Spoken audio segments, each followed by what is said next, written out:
हाय, मी Kiara N तांबे. आपल्या blog मध्ये आपलं स्वागत आहे. मी तुम्हाला दाखवणार आहे पोहे अजून बटाट्याचे पकोडे.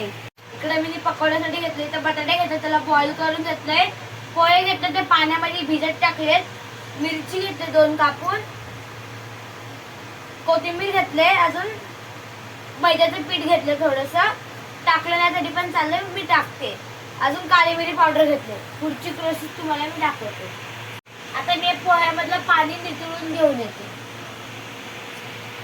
मी पोह्यांमधलं पाणी नितळून घेतलंय. आता त्यामध्ये मी बटाटे टाकते.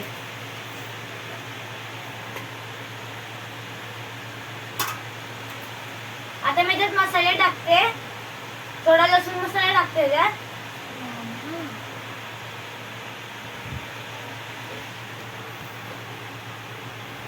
अजून थोडा मालवणी मसाला टाकते. अजून मीठ टाकते चवीपुरतं. काळी मिरी पावडर टाकते थोडी.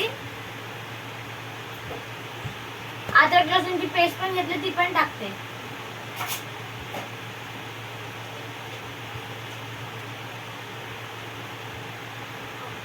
त्याच्यामध्ये मैद्याचं पीठ टाकते. आता तर मी मिरची कापून घेतलेली, ती मिरची पण टाकते. अजून कोथिंबीर पण टाकते. आता हे मिक्स करून घेते.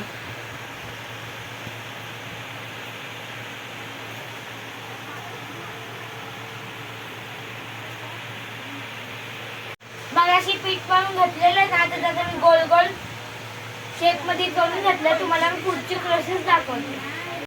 बघा, मी गोल गोल बॉल्स करून घेतले. आता मी बेसनचं मिश्रण तयार करून घेते.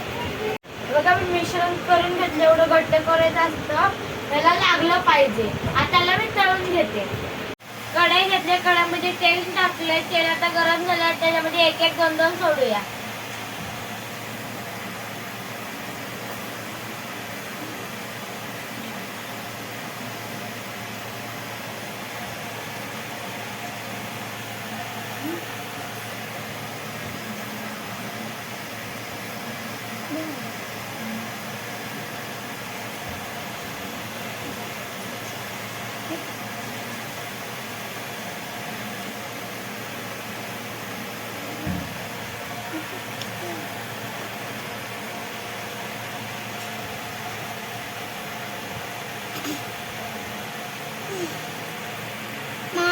हे आता आपलं झाले, त्याला मी काढून घेते.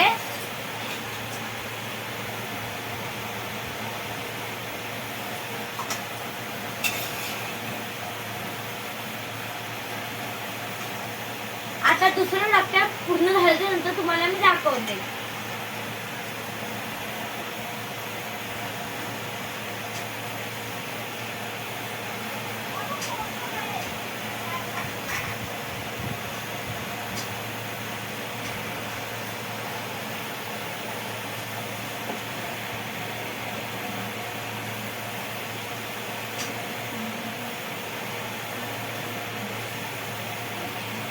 झाले, आता फक्त 3च आहेत, ते पण आता मी करून घेते आणि ते झाल्यावर तुम्हाला मी खाऊन दाखवते.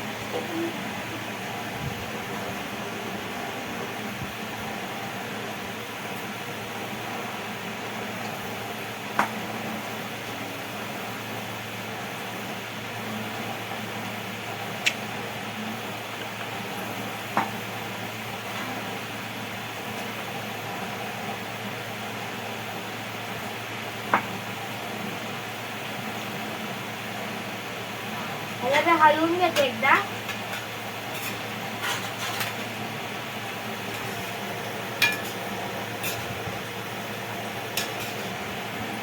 पोहे अजून बनवण्याचे आपले पकोडे तयार आहेत. तसं मला मी खाऊन दाखवते.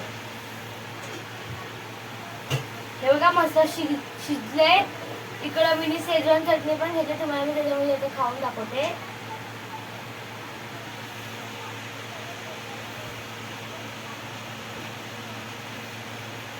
एकदम छान झाले. तुम्ही पण करून बघा. तुम्ही नाश्त्याला पण करू शकतात आणि जास्त त्याला शिजवायला नाही लागत, कारण की बटाटे शिजलेले असतात आणि पोहे शिजलेले असतात. आता मी हा व्हिडिओ इकडे थांबवते. आवडला असेल तर लाईक करा, शेअर करा, सबस्क्राईब करा. बाय.